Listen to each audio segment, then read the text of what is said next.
Olá, tudo bem? Que a paz do Senhor Jesus te alcance onde quer que você esteja. Sou o pastor Emerson Stevanelli e quero dividir com você uma palavra que eu ministrei aqui nos encontros de paz e vida, na nossa sede em Itaquera, e agora eu quero dividir com você também através desse canal. Está no Evangelho escrito por João, no capítulo de número 12, no verso de número 1. Se você puder acompanhar no livro santo, faça isso. Foi, pois, Jesus 6 dias antes da Páscoa a Betânia, onde estava Lázaro, o que falecera, e a quem ressuscitara dos mortos. Fizeram-lhe, pois, ali uma ceia, e Marta servia, e Lázaro era um dos que estavam à mesa com ele. Então Maria, tomando uma libra de unguento de nardo puro, de muito preço, ungiu os pés de Jesus e enxugou-lhe os pés com os seus cabelos, e encheu-se a casa do cheiro do unguento. Presta atenção no final desse versículo. E encheu-se a casa do cheiro do unguento. Pai Santo, bendito, amado e eterno, ainda que seja por uma transmissão, ainda que seja por uma live, ainda que seja pelo Facebook, pelo YouTube ou por qualquer outra rede social, eu peço que não seja um homem a falar, mas que o Teu Espírito Santo venha ministrar cada coração no momento que estiver assistindo, que estiver ouvindo esta palavra. Por isso que todo o meu eu, todo o meu ser diminua por completo e o Senhor cresça e apareça. Alcance corações, trazendo cura, libertação, restauração, e onde esta palavra chegar, que verdadeiros adoradores engrandeçam o teu nome. E enquanto os verdadeiros adoradores estiverem te louvando, enche, meu Deus, o ambiente que essa pessoa estiver com o cheiro, com o perfume da tua presença gloriosa. Que assim seja feito em nome de Jesus. Amém e amém. O texto deixa claro o que está acontecendo. Jesus sabe que está próximo da sua morte, afinal de contas, faltam apenas 6 dias para a festividade da Páscoa. Ele sabe o sofrimento que ele há de enfrentar, como ele será torturado, como ele será crucificado, mas antes que o sofrimento comece, ele quer visitar a casa dos seus amigos. Ele passa ali naquela região e visita Marta, Maria e Lázaro. Marta, como sempre, está cuidando dos afazeres da casa. Lázaro, aquele que havia morrido, mas ao 4º dia Jesus o ressuscitou dos mortos, está sentado à mesa junto com Cristo, participando de uma ceia, de um banquete maravilhoso, quando de repente entra Maria. E Maria, tomada de um sentimento de gratidão, ela quer adorar ao Senhor e ela pega um perfume valioso, um perfume que custa caro, quebra aquele vaso e unge os pés do Senhor com lágrimas. Ela beija os pés, ela enxuga os pés com seu cabelo. E nessa hora, os evangelhos, de uma forma geral, todos os evangelhos que vão citar esta passagem, vão dar ênfase ao valor do perfume. Se a gente abrir em Mateus capítulo 26, no versículo 8, verso 9, nós vamos ver o evangelho de Mateus, falando acerca do preço do perfume, de quanto aquele perfume custava, e a mesma coisa vai se repetir também no Evangelho de Marcos, no capítulo 14, no versículo 4 em diante. E apenas João, apenas o evangelista João, vai descrever, contando ali aquela história, falando aquela passagem, apenas João vai falar: a casa se encheu do perfume. É sobre isso que eu quero ministrar a sua vida hoje. Afinal de contas, nós precisamos tomar um cuidado para não olharmos para o preço das coisas e nos esquecermos do valor que elas realmente têm. Afinal de contas, eu mesmo já dei esse exemplo várias vezes, pregando, ministrando. Eu já recebi presentes que tinham um preço muito caro, mas que a pessoa que deu não deu com um valor. Mas eu já recebi presentes feitos à mão presentes da 1,99, que tiveram um verdadeiro valor, Eu recebi, por exemplo, quando eu cheguei aqui nessa igreja, no meu primeiro dia, a melhor recepção de todas as igrejas por onde eu passei. E sabe qual foi o presente que eu recebi? A recepção que eu recebi? Deixa eu ver se está aqui na Bíblia. Eu acho que eu deixei guardado em casa. Eu recebi um desenho de uma criança dizendo: seja bem-vindo. Não foi um banquete, não foi um café da manhã especial, não foi um jantar especial, foi um simples desenho escrito: seja bem-vindo. E eu guardei com carinho, está em casa guardado, e para mim aquele presente tem um valor muito especial. E algumas pessoas estão caindo nesse erro, no erro dos discípulos, não apenas no erro de Judas Iscariotes, que é o único que tem a coragem de abrir a boca para criticar o ato, para dizer: olha, por que não pegou, vendeu, deu aos pobres? Mas se nós prestarmos atenção nas leituras, nos evangelhos, nós vamos ver que não foi apenas Judas quem estava com esse sentimento, mas vários discípulos estavam prestando mais atenção no preço do perfume do que no valor que aquela adoração verdadeiramente estava representando. E hoje nós vemos pessoas assim, pessoas que até vêm até as igrejas mesmo, querendo apenas as coisas, valorizando muito as coisas, com a sua fixação nas coisas, no preço, na conquista, na ganância. E o apóstolo Pedro, entendendo isso e sendo usado pelo Espírito Santo, ele vai dizer em 1 Pedro, no capítulo de número 2, no versículo de número 4, ele vai dizer o seguinte: olha, e chegando-vos para ele a pedra viva. E quem é a pedra viva? Reprovada na verdade pelos homens, mas para com Deus eleita e preciosa. Quem é este? É claro, é Jesus Cristo de Nazaré. Vós também, como pedras vivas, sois edificados casa espiritual e sacerdócio santo, para oferecerdes sacrifícios espirituais agradáveis a Deus por Jesus Cristo. Eu vou ler de novo somente o final. Para oferecerdes sacrifícios espirituais agradáveis a Deus por Jesus Cristo. Sacrifícios espirituais agradáveis a Deus. Aquela mulher, ela não se preocupou com as críticas dos apóstolos. E o próprio Cristo também não estava preocupado com o que os outros estavam dizendo, com o que os outros estavam pensando. E assim deve ser a nossa adoração. Pouco importa se o seu louvor me desagrade ou se o meu louvor não agrade a você. Afinal de contas, a minha adoração, a sua adoração, não é para agradar um ao outro, mas é para agradar aquele que nos transformou em pedras vivas. É para agradar aquele que nos resgatou das trevas para a sua maravilhosa luz.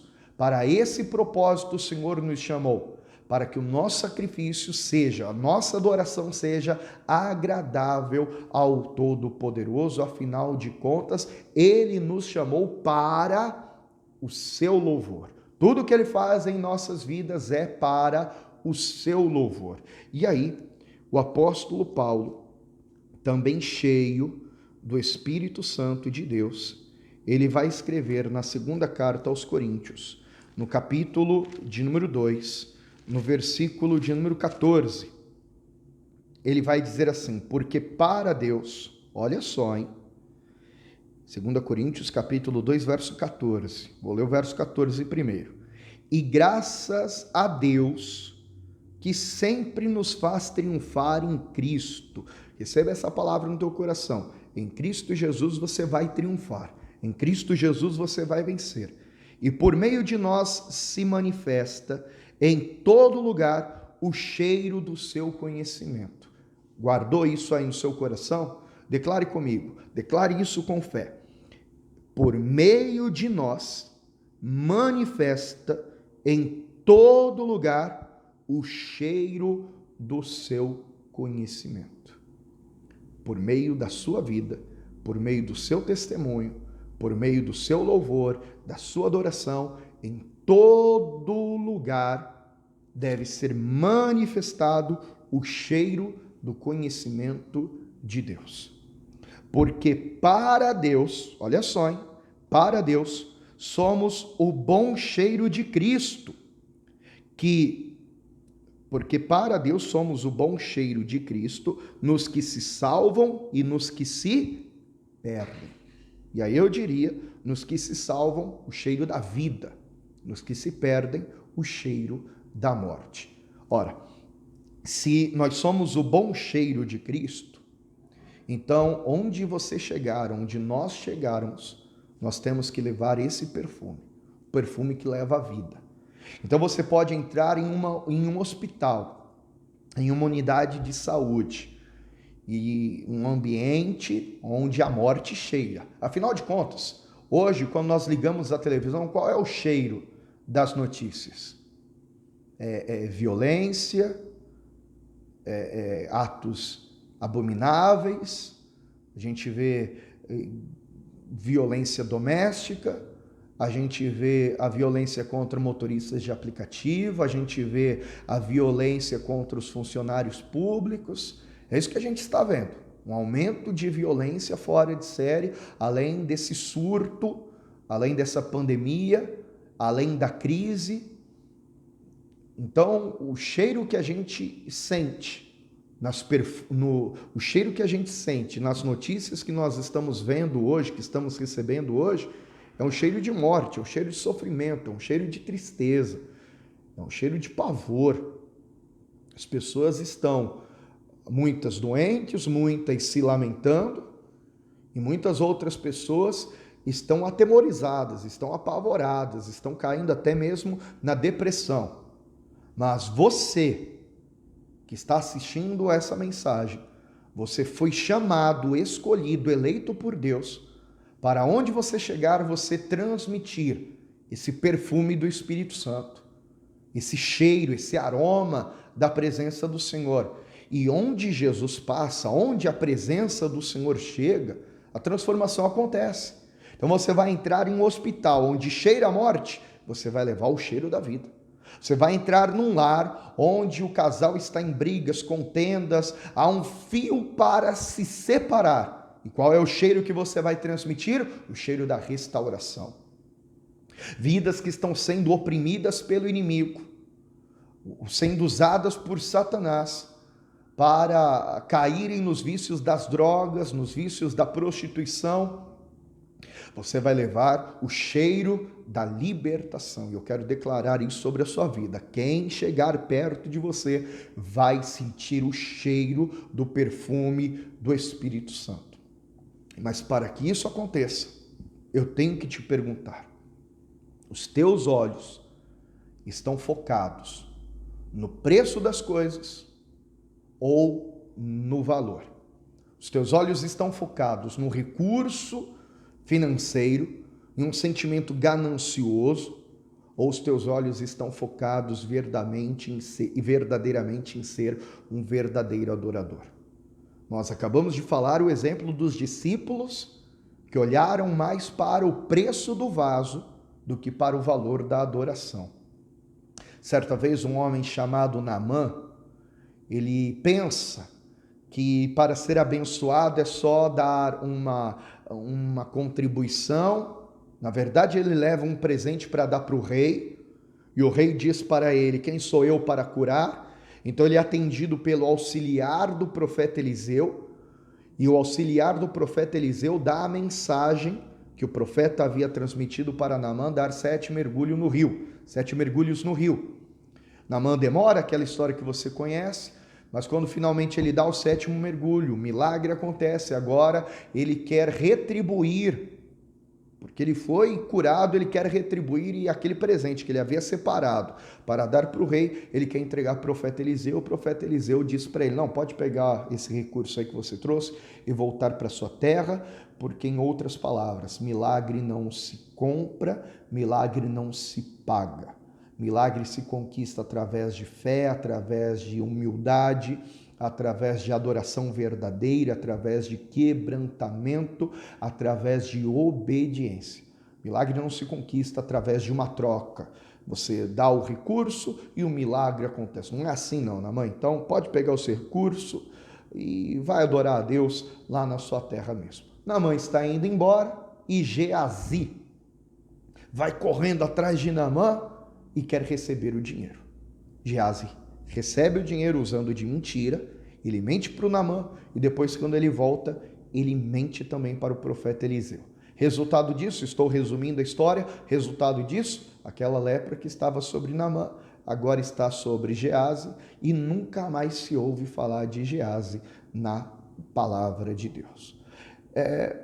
Hoje, nós poderíamos falar dos milagres que Elias fez, dos milagres que Deus usou Eliseu para realizar e dos milagres que Deus usaria Geazi para realizar. Mas, por causa da sua atitude, por ter olhado para o recurso e não ter olhado para a adoração, Geazi acabou sendo banido, acabou ficando leproso e acabou perdendo um ministério maravilhoso que ele poderia ter tido na terra. Os milagres que foram feitos através de Elias, que foram feitos através de Eliseu, a história poderia ter se repetido através da história de Geazi.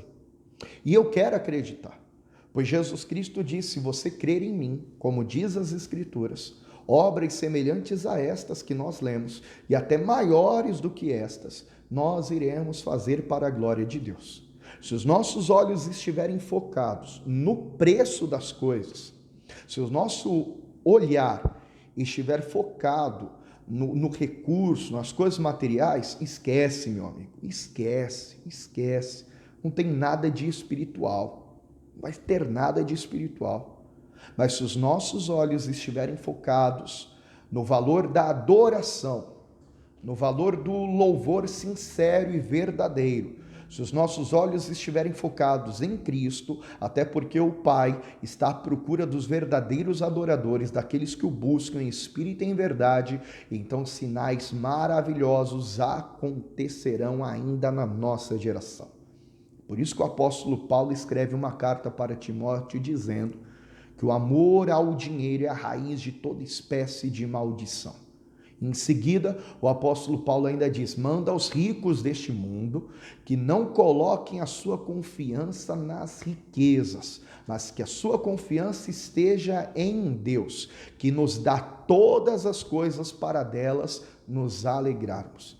Então, o grande problema está quando os nossos olhos estão focados nestas coisas, quando o nosso amor está focado nessas coisas, e quando a nossa confiança está focada nestas coisas. Por isso que Jesus Cristo disse em Mateus capítulo 6, que nossa preocupação não deve estar em ajuntar riquezas nessa terra. Porque quando a nossa preocupação está nas riquezas, nós nos esquecemos de buscar o reino e a sua justiça como prioridade. Como foi que ele nos ensinou a orar? Pai nosso que estais nos céus, santificado seja o teu nome, seja feita a tua vontade, assim na terra como no céu, venha o teu reino, Senhor. E depois ele vai dizer: o pão nosso de cada dia dá-nos hoje. Então primeiro seja feita a vontade dele, primeiro venha o teu reino, primeiro seja santificado o teu nome, depois vem o pão que representa o sustento, que representa a nossa necessidade. E creia nisso.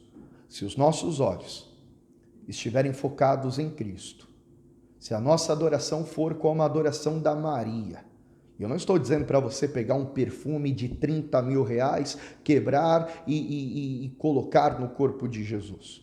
Eu não estou dizendo para você pegar um valor, um dinheiro extraordinário e colocar no altar.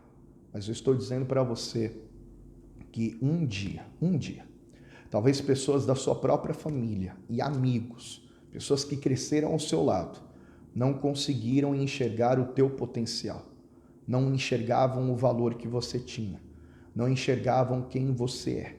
E talvez até mesmo você já se sentiu um bichinho de Jacó, já se sentiu pequeno, frágil e falho.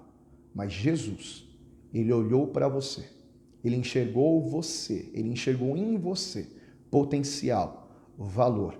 Quando ninguém te dava nada, Jesus entregou a sua própria vida por amar você.